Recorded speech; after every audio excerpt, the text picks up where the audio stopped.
नारायणं नमस्कृत्य नरं चैव नरोत्तमं देवीं सरस्वतीं व्यासं ततो जयमुदीरयेत्।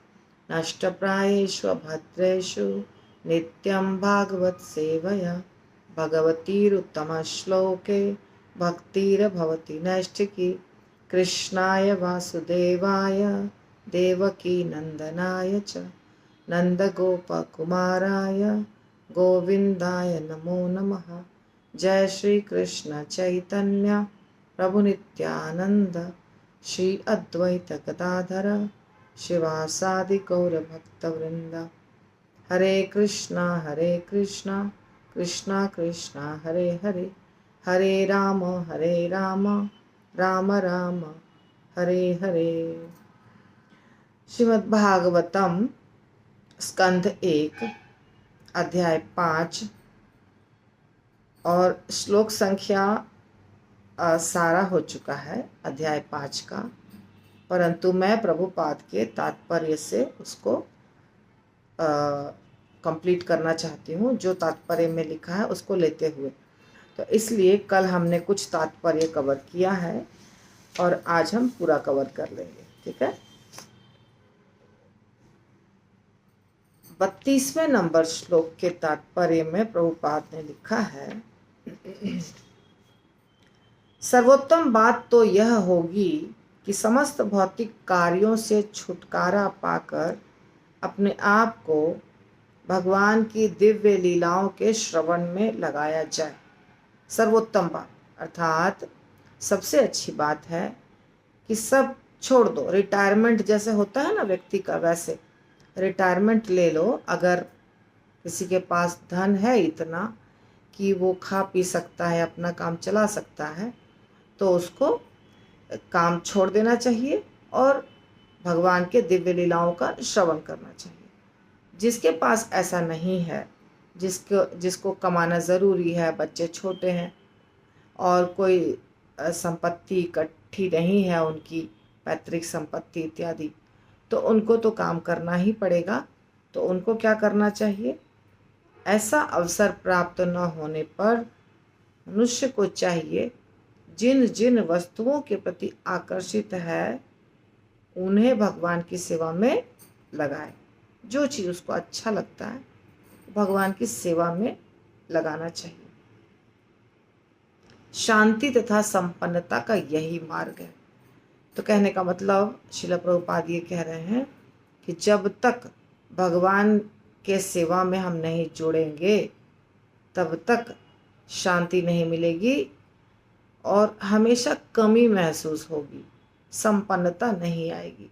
अर्थात सीधा भगवान की कथा का श्रवण करना चाहिए, नहीं तो जो हम धन कमाते हैं या जो भी हम सेवा करते हैं कैसे भी करके उसको भगवान से जोड़ना चाहिए। और ये हो गया हमारा 32 नंबर श्लोक के तात्पर्य का जो इम्पोर्टेंट पॉइंट था। अब 34 नंबर श्लोक में भगवत गीता में, इसके भी तात्पर्य की बात कर रही हूँ मैं। भगवत गीता में जीवों को निरंतर व्यस्त रखने वाले सकाम कर्म की तुलना वटवृक्ष से की गई। हाँ, पर भगवत गीता में भगवान ने अर्जुन को ज्ञान दिया तो उसमें क्या बताया कि ये जो दुनिया है ये अश्वत्थ का वृक्ष है। ठीक है।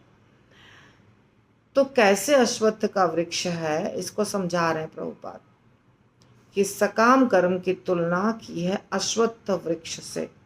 जैसे बरगद का पेड़ होता है, उसमें बहुत सारे जड़ निकलते हैं। जड़ इतने ज़्यादा निकलते हैं कि 1 से 2, 2 से 4 पेड़ बनते जाते हैं, कभी समाप्त नहीं होगा। बरगद का पेड़ अगर है और अगर आप उसको काटिए नहीं तो नए नए पेड़ होते जाएंगे।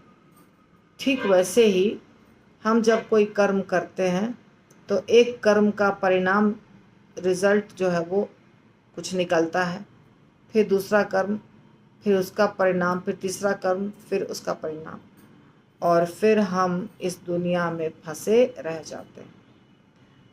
प्रभुपाद लिखते हैं कि इस दुनिया की सकाम कर्म की तुलना वट वृक्ष से की गई है, क्योंकि इसकी जड़ें बहुत गहरी होती हैं।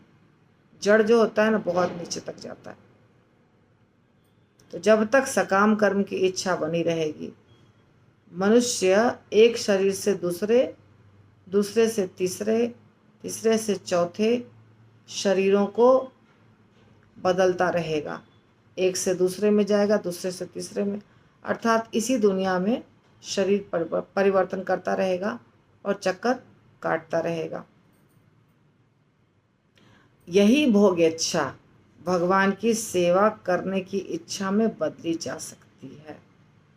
तो जब हम इस अपनी इच्छा को भगवान की सेवा में जोड़ देंगे, जो भी हमारे में हुनर है, जो भी हमारे में कला है, उससे हम भगवान की सेवा करेंगे, तो नया कर्म का फल तैयार नहीं होगा। और जब नया कर्म का फल तैयार नहीं होगा तो कर्म बंधन में हम नहीं फंसेंगे, जड़ से वो वृक्ष कटकर समाप्त हो जाएगा।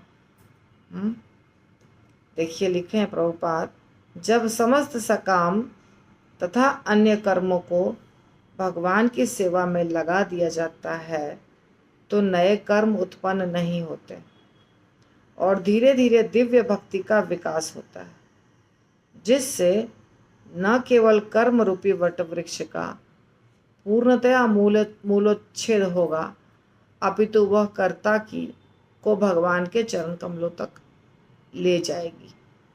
तो जब हम हमारे सारे कर्मों को भगवान की सेवा में लगाते हैं तो सकाम कर्म का जो पेड़ है, बरगद का पेड़ जो बार बार बड़ा होते जा रहा है, वो जड़ से समाप्त हो जाएगा और हम भगवान के चरण कमल तक पहुंच जाएंगे। ये था 34वें नंबर का परपोर्ट।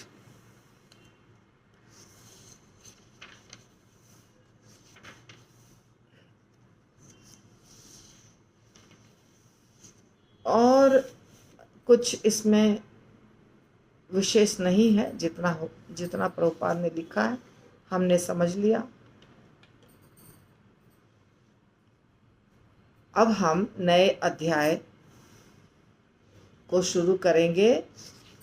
नया अध्याय यानी अध्याय नंबर 6, श्रीमद् भागवतम स्कंद 1 अध्याय 6, नारद तथा व्यासदेव का संवाद।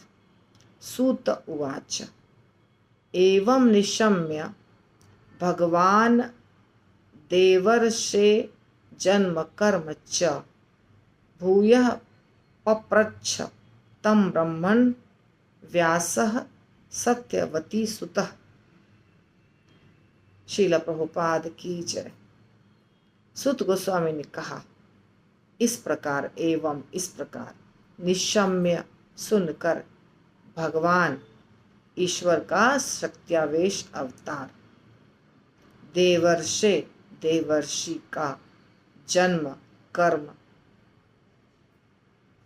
च यानी तथा, भूयः पुनः, पप्रच्छ पूछा, तम उससे, ब्रह्मण हे ब्राह्मणों, व्यासः व्यास देव ने, सत्यवती सुतः सत्यवती का पुत्र। तो सूत गोस्वामी ने कहा, अभी सूत गोस्वामी बोल रहे हैं, सूत गोस्वामी ही बोल रहे हैं, परंतु वो बीच बीच में किसी की कथा कहते हैं तो उस समय वो सूत गोस्वामी कहते हैं कि नारद मुनि ने ऐसा कहा। ठीक है, तो यहाँ पे सूत गोस्वामी कह रहे हैं, हे ब्राह्मणों, इस तरह श्री नारद के जन्म तथा उनके कार्यकलापों के विषय में सब कुछ सुन लेने के बाद ईश्वर के अवतार तथा सत्यवती के पुत्र श्री व्यासदेव ने इस प्रकार पूछा। तो नारद मुनि ने व्यासदेव जी को कथा सुनाई अपनी सारी, जितना भी आपने पिछले अध्याय में देखा वो सब सुनाया। तो व्यासदेव जी नारद मुनि से प्रश्न पूछते हैं। व्यासदेव जी कहते हैं, व्यास उवाचा, भिक्षुभिः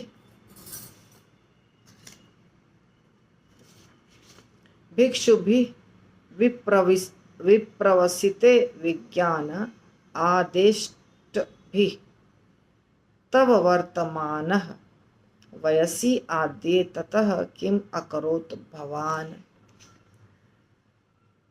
भिक्षु भी महान साधुओं द्वारा विप्रवसिते अन्य स्थानों को चले जाने पर विज्ञान, अध्यात्म का वैज्ञानिक ज्ञान, आदेश भी जिन्होंने उपदेश दिया था, तब आपका वर्तमान वयसी आयु के आद्य प्रारंभ में ततः तत्पश्चात किम क्या अकरोत किया भवान आपने।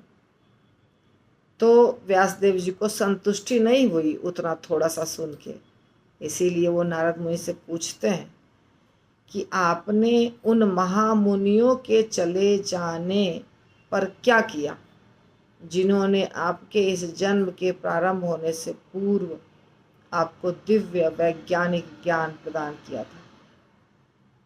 तो नारद मुनि ने क्या बताया था? नारद मुनि ने कहा था कि 4 महीना तक वो रुके थे एक स्थान पर, और 4 महीना के बाद 4 महीना मतलब 4 महीना में ही सब कुछ हुआ। मैंने कथा सुनी, मेरा जो पाप था वो खत्म हो गया। एक बार उनको उच्छिष्ट मिला था प्रसाद, तो वो ग्रहण किया और उससे हमारे कृष्ण कथा सुनने में रुचि पैदा हुई। ये सब कुछ बताया था। पर 4 महीना के बाद वो सब चले गए, है ना। चातुर्मास समाप्त हो गया, वो सब साधु महात्मा चले गए। तो व्यासदेव जी जानने के इच्छुक हैं कि फिर क्या हुआ। और ये तो बहुत पहले की बात है, पिछले कल्प में, ब्रह्मा जी के पिछले कल्प में। तो आपने क्या किया, ऐसा प्रश्न पूछा व्यासदेव जी ने। स्वयं भुव कया वृत्तया वर्तितम ते परम वयः कथम चेद मुदस्साक्षी साक्षी काले प्राप्ते कलेवर। स्वयं भुव, हे ब्रह्मा के पुत्र, कया, किस परिस्थिति में, वृत्तया, वृत्ति, वर्तितम, बिताया, ते, तुमने, परम दीक्षा के बाद, वयः, आयु, कथम, कैसे, च, तथा, इदम, यह, उदस्राक्षी, छोड़ा, काले, समय आने पर, यथा समय प्राप्ते, प्राप्त होने पर, कलेवरम, शरीर को। तो हे ब्रह्मा के पुत्र, इनका नाम भी स्वयंभू है, इसीलिए स्वयंभू मतलब जो स्वयं प्रकट हुए हैं। तो इसमें माता नहीं है, ब्रह्मा जी से सीधे प्रकट हुए, इसलिए कह रहे हैं इनको हे स्वयंभू, यानी ब्रह्मा जी के पुत्र, आपने दीक्षा लेने के बाद किस प्रकार जीवन बिताया और यथा समय अपने पुराने शरीर को त्याग कर आपने यह शरीर कैसे प्राप्त किया। तो वो इतनी पुरानी बात थी, वो कैसे समाप्त हुआ शरीर, क्या क्या हुआ, ये सब जानना चाहते हैं व्यासदेव जी। ये शरीर कैसे प्राप्त हुआ। तो प्राक कल्प विषयाम एताम स्मृतिम ते मुनिसत्तम न येष व्यवधात काल एष सर्वनिराकृति। प्राक, पूर्ववर्ती, कल्प, ब्रह्मा का एक दिन का समय, विषयाम, विषय वस्तु, एताम, ये सब, स्मृतिम, सुधि, याद, ते, तुम्हारी, मुनि सत्तम, हे महामुनि, न नहीं, ही, निश्चय ही, एषः, ये सब, व्यवधात, अंतर किया, कालः, समय आने पर, एषः, ये, सर्व, सभी, निराकृति, संहार। हे महामुनि, समय आने पर काल हर वस्तु का संहार कर देता है। अतः यह कैसे संभव हुआ कि यह विषय जो ब्रह्मा के इस दिन के पूर्व घटित हो चुका है, अब भी आपकी स्मृति में काल द्वारा अप्रभावित जैसा का तैसा बना हुआ है। तो हम सब जानते हैं कि हमारा पूर्व जन्म था, एक जन्म नहीं, हजारों लाखों जन्म करोड़ों जन्म हमने बिताए हैं, पर अभी तो कुछ नहीं याद है हमें। इस जन्म में हमें सिर्फ इसी जन्म की याद है, वो भी पूरी याद नहीं रहती है। याददाश्त बहुत खराब है हमारी। और किसी को भी आपको ऐसे साधारण व्यक्ति नहीं मिलेगा जिसको पूर्व जन्म याद है। कभी कोई ऐसी घटना होती है, आता है न्यूज़ में कि ये बच्चे को पूर्व जन्म की याद है, पर वो तो बहुत रेयर है, और वो भी इस थोड़े से समय के बाद। तो नारद मुनि तो करोड़ों वर्ष पहले दासी पुत्र थे, तो इसलिए पूछ रहे हैं व्यासदेव जी कि आपको ये सब कैसे याद है। क्योंकि समय ऐसी चीज है जो हर चीज को समाप्त कर देती है, संहार कर देता है समय, काल। तो आपको कैसे याद है ना।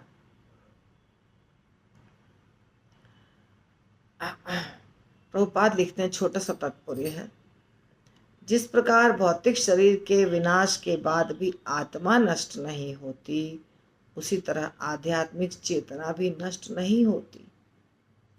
श्री नारद ने पूर्व कल्प में जब उन्हें यह शरीर प्राप्त था, तभी वह आध्यात्मिक चेतना उन्होंने विकसित कर ली थी। भौतिक शरीर के माध्यम द्वारा, चेतना का अर्थ है भौतिक शरीर द्वारा अभिव्यक्त की गई आध्यात्मिक चेतना। यह चेतना निकृष्ट, विनाशशील तथा विकृत होती है, लेकिन आध्यात्मिक स्तर पर अतिमानस की परा चेतना, थोड़ा सा मुश्किल लग रहा है आप लोग को, तो मैं सिंपल शब्दों में बता रही हूँ कि दो प्रकार की चेतना होती है, एक भौतिक, एक आध्यात्मिक।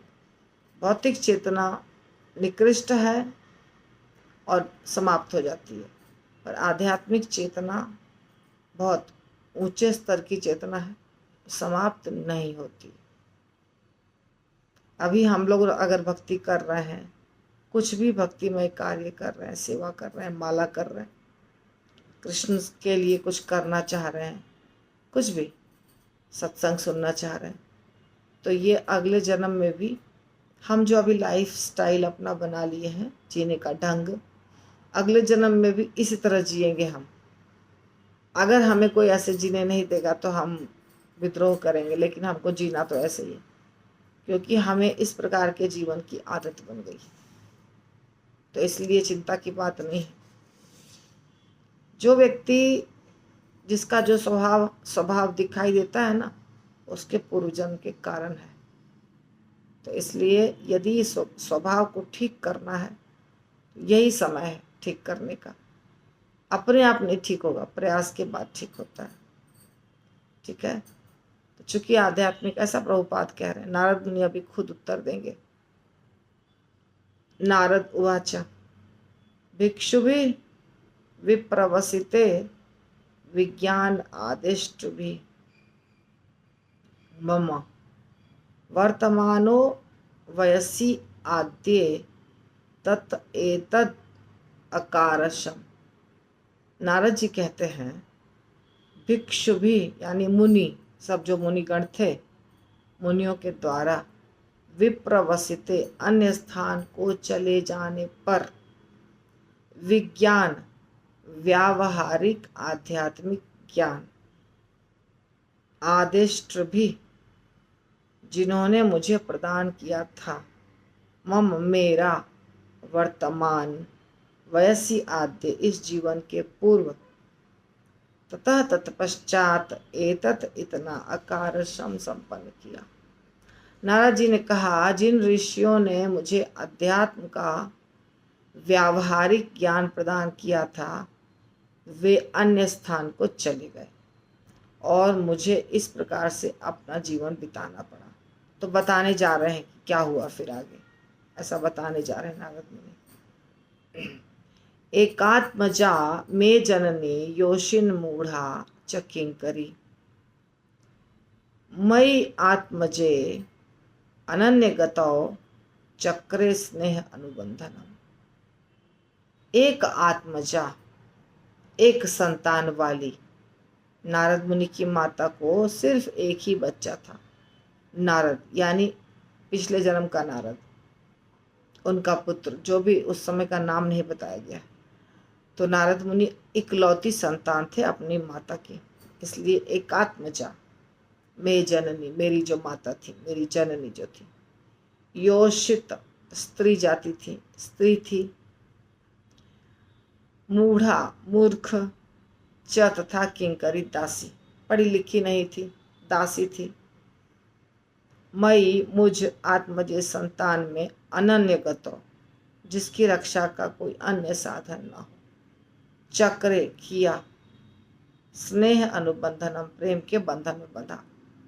तो मैं अपनी माता का इकलौता पुत्र था, वो भोली भाली थी और दासी भी थी। सिर्फ भोली भाली नहीं थी, दासी भी थी। और चूंकि मैं इकलौता संतान था, अतः उसकी रक्षा का कोई अन्य साधन नहीं था। अतएव उसने मुझे स्नेह पास में बांध रखा था। एक तो गरीब थी इनकी माता, और कुछ भी नहीं था उनका रिश्ता नाता, कुल मिलाकर सिर्फ एक बच्चा बस। पति भी नहीं थे, दूसरे बच्चे भी नहीं थे। तो बहुत ज़्यादा आसक्ति थी, माँ को बच्चे से बहुत ज़्यादा आसक्ति थी। स्नेह बंधन। सा स्वतंत्रा न कल्पा आसीत योगक्षेमं मम इच्छति। ईशस्य हि वशे लोकः योषा दारुमयी यथा। सा वह अस्वतंत्रा आश्रित थी, न नहीं कल्पा समर्थ आसीत थी, योगक्षेमम लालन पालन मम मेरा इच्छति।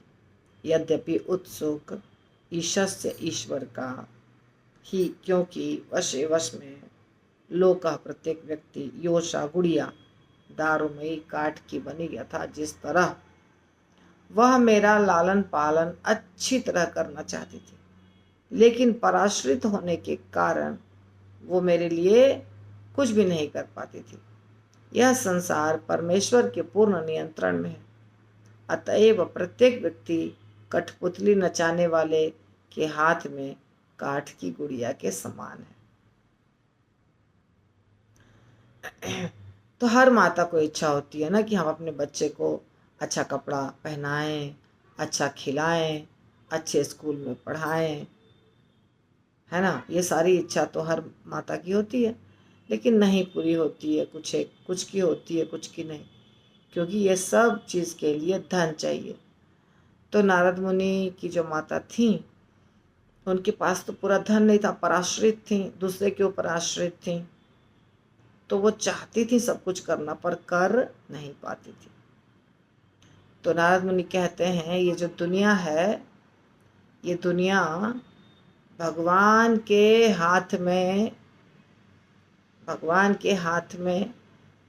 है। अर्थात भगवान जैसे नचाते हैं वैसे नाचना पड़ता है। तो हम सब पपेट्स हैं, कठपुतली का नृत्य यदि आपने कभी देखा होगा, मैंने देखा है बहुत सारा बचपन में। तो कठपुतली के बड़े बड़े शोज होते हैं, काफ़ी पैसा लगता है, टिकट्स होते हैं उसके, और बहुत सुंदर सुंदर शोज। आजकल पता नहीं है कि नहीं, पहले तो था। जब मैं छोटी थी तो मुझे याद है, हमने क्लब में, जहाँ के क्लब में पापा जाते थे, तो पूरा स्टेज लगाते थे वो लोग, स्टेज, और आदमी इधर भी रहता था।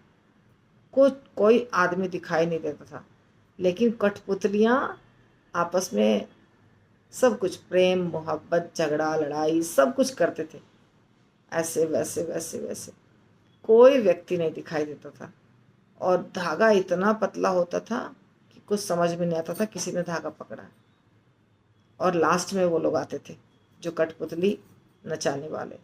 तो कठपुतली नचाने वाले इतने एक्सपर्ट होते थे कि अपने दोनों हाथ में यहाँ रस्सी लगा के और उनको नचाते थे। तो ये कठपुतली का जो उदाहरण है ये हमेशा देते हैं, मतलब प्रभुपाद भी देते हैं और शास्त्रों में भी दिया था कि हम सब कठपुतली हैं। अभी कठपुतली का मतलब ये है समझना कि हमारी डोर, कंट्रोलिंग पावर कहीं और है। जैसे कठपुतली का नचाने वाला क्या करता है, दिखता है कि कठपुतली नाच रही है, प्रेम कर रही है, झगड़ा कर रही है, लड़ाई कर रही है, ऐसे इधर से 4-5 कठपुतली, इधर से 4-5 कठपुतली, सबका बहुत प्रेम मोहब्बत, लड़ाई झगड़ा बहुत कुछ होता था। परंतु वास्तव में उसके पीछे रस्सी है, ऊपर में कठपुतली नचाने वाला व्यक्ति है, नीचे धागा है टंगा हुआ, और वो जैसे ऐसे करा रहा है और साउंड उधर से आता है, तो वैसा हमें लगता है कि ये कर रहा है, पर वास्तव में कौन करता है, कठपुतली नचाने वाला व्यक्ति।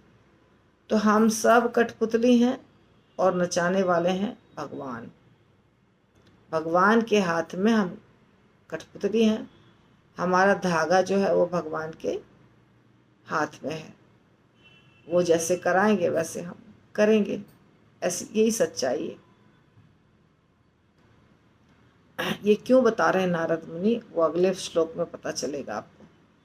अहम च तत् ब्रह्म कुले उशिवान तत उपेक्षया दिग्देश काल अव्युत्पन्न बालक पंचहायन।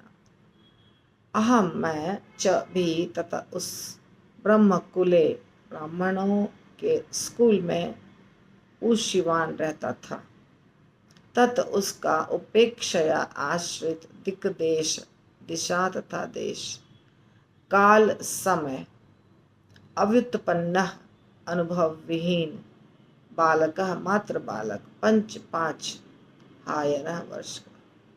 तो जब मैं केवल 5 वर्ष का बालक था तो ब्राह्मण की पाठशाला में रहता था। मैं अपनी माता के स्नेह पर आश्रित था और मुझे विभिन्न देशों का कोई अनुभव नहीं था। तो माता के लिए भी सिर्फ एक बच्चा था, पुत्र, जो उसकी जान थी, जिसके लिए सब कुछ वो करना चाहती थी। और बच्चे के लिए भी सिर्फ एक ही थे, कौन, उनके सब कुछ माता पिता सब मिलाकर एक ही माता बस। तो पूर्ण रूप से माता पर आश्रित थे नारद मुनि। एकदा निर्गताम गेहात दुहंतीम निशि काम पथि सर्पो अदशत पदा स्पृष्टः कृपणाम काल चोदितः। एकदा एक बार निर्गताम चले जाने पर गेहात घर से दुहंतीम पहले दूध दुहने के लिए निशी रात्रि में गाम गाय को पथी रास्ते में सर्प ने अदशत डस लिया। पदा पांव में स्पृष्ट इस प्रकार काटी गई, कृपणाम बेचारी स्त्री, काल चोदित परम काल के वशीभूत हो गई। तो एक बार मेरी माता गाय दूहने जा रही थी तो परम काल से प्रेरित एक सर्प ने मेरी माता के पांव में डस लिया। तो ये नहीं नारद मुनि को लग रहा है कि उस सांप तो बहुत ही खतरनाक था, उसने डस लिया, बोलते नहीं, ये काल ने भेजा था सांप को। सब काल करवाते हैं, तो काल के द्वारा वो प्रेरित था, काल का अफेक्ट था उसके ऊपर।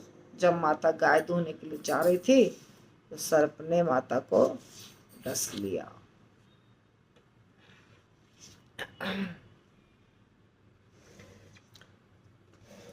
सॉरी। तो आज का क्लास हमारा यहीं पे समाप्त होगा।